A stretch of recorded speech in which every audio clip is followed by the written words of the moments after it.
Bonjour et bienvenue, je suis Marc Leroy, je suis formateur à l'école de kiné de Brest et référent de l'UE28 qui est l'UE Mémoire.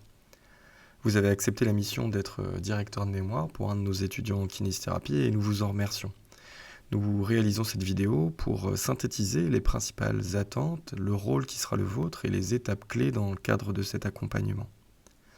Notre objectif est bien de faciliter cette collaboration qui est cruciale pour l'étudiant et pour l'avancement de ses problématiques cliniques.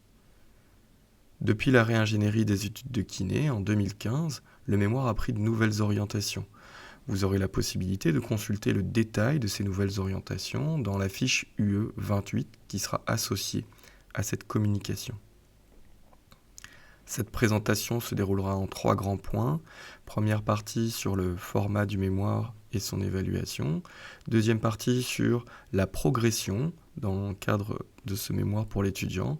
Et une troisième partie sera destinée à l'accompagnement de l'étudiant à proprement parler.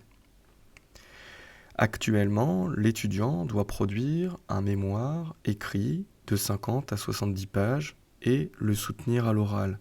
Cette évaluation est donc répartie entre les 13 points de l'écrit et 7 points qui sont alloués à l'oral.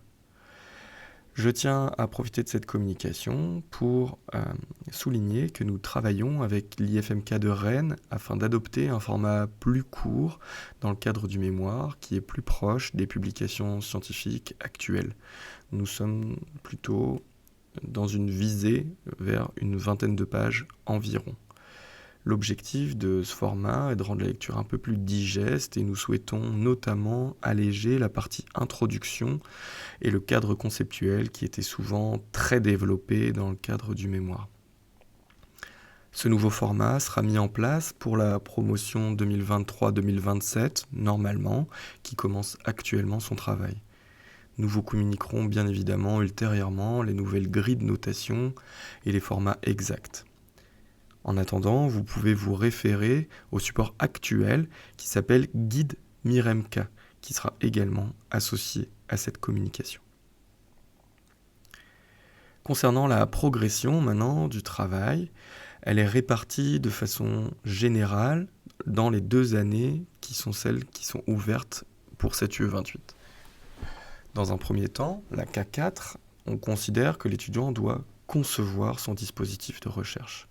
Dans un premier temps, nous allons valider le thème et l'étudiant devra ensuite explorer son sujet en rédigeant un cadre conceptuel. Le cadre conceptuel, c'est simplement l'état des lieux des savoirs sur la thématique et c'est selon nous crucial de forcer l'étudiant à passer sur une rédaction précoce afin de lui imposer d'organiser, de hiérarchiser les informations qu'il va collecter dans le cadre de ses recherches bibliographiques. Ce cadre conceptuel va être évalué dans une autre UE, donc c'est l'UE 27S8, et c'est donc au mois de mars que l'étudiant devra déposer son cadre conceptuel. Il n'est donc pas impossible qu'il soit plus insistant auprès de vous à ce moment-là, parce qu'il attendra un retour avant de déposer ce mémoire, ce cadre conceptuel que nous allons évaluer. L'objectif fondamental du cadre conceptuel, c'est avant tout d'identifier une problématique de travail pertinente. Une problématique bien posée va permettre de définir ensuite sereinement une méthodologie de recherche adaptée. Et c'est bien parce que l'étudiant va collecter, organiser, hiérarchiser les savoirs sur la thématique qu'il va mieux comprendre en fait les lacunes ou les manques dans le cadre de la recherche sur cette thématique. Cette méthodologie que l'étudiant va proposer, elle sera ensuite validée par notre comité scientifique courant avril. Et une fois qu'on arrive à ça, on a atteint le cahier des charges de l'étudiant en 4e année. Nous arrivons donc à la dernière année en kinésithérapie, qui est actuellement appelée la K5. Et là, les attendus sont pour l'étudiant de mettre en œuvre son dispositif de recherche. Il va donc déployer l'outil qu'il a imaginé dans le cadre de son travail, collecter les résultats, les analyser et les discuter. Une fois qu'il aura réalisé ça, il va pouvoir déposer son mémoire courant mai et ensuite la soutenance sera réalisée courant juin. Votre présence dans le cadre de ces soutenances est indispensable puisque le jury qui va évaluer ce travail oral est composé de 3 personnes, le directeur de mémoire, donc vous, un expert en kiné dans la matière et un universitaire. Ce temps est réparti environ en 10 minutes de restitution et de synthèse par l'étudiant de son travail écrit et ensuite un échange questions-réponses d'une vingtaine de minutes. Dernier point de cette présentation qui zoome sur l'accompagnement de l'étudiant. Nous avons défini à l'IFMK 3 grands types d'échéances. Il y a dans un premier temps les échéances formatives, ce sont les guidances individuelles. Ces guidances individuelles sont des temps d'échange réguliers que vous allez réaliser avec l'étudiant, ça peut être en visio, en présentiel ou par téléphone, afin de vérifier qu'il a bien réalisé les attendus du travail qu'il a produit et aussi d'écouter ses difficultés et enfin de définir les objectifs et la trajectoire que le mémoire va continuer à prendre. Le deuxième type de guidance formative, ce sont les guidances collectives. Ce sont des temps qui sont organisés à l'IFMK qui vont aborder des thématiques spécifiques comme la méthodologie, la discussion, la préparation à la soutenance. Par exemple, la première guidance collective qui est proposée, ce sont d'anciens étudiants qui sont diplômés de l'année d'avant ou de l'année un petit peu encore avant, qui viennent faire un retour d'expérience sur la réalisation de ce travail. Quels ont été les points forts, les points de difficulté et surtout comment est-ce qu'ils ont fait pour contourner ces difficultés. Le deuxième type d'échéance que nous retrouvons à l'IFMK, ce sont les échéances certificatives. On voit la commission de choix de thème et la commission scientifique ou le comité scientifique qui vont évaluer le thème et la méthode de l'étudiant. Ce sont donc des commissions qui sont organisées internes à l'IFMK qui pourraient, par exemple pour la commission scientifique, vont évaluer la méthodologie que l'étudiant propose pour réaliser son mémoire et s'assurer qu'elle correspond bien à la réglementation de la recherche sur la personne humaine. La dernière échéance certificative, c'est évidemment le dépôt et la soutenance du travail, comme vous pouvez le voir sur le calendrier. Enfin, le dernier type d'échéance que nous retrouvons à l'IFMK, ce sont les échéances sommatives. Les échéances sommatives, ce sont des évaluations qui vont rentrer dans la somme qui vont constituer la moyenne d'une UE. Nous allons utiliser l'UE 27 pour évaluer des parties intermédiaires du mémoire.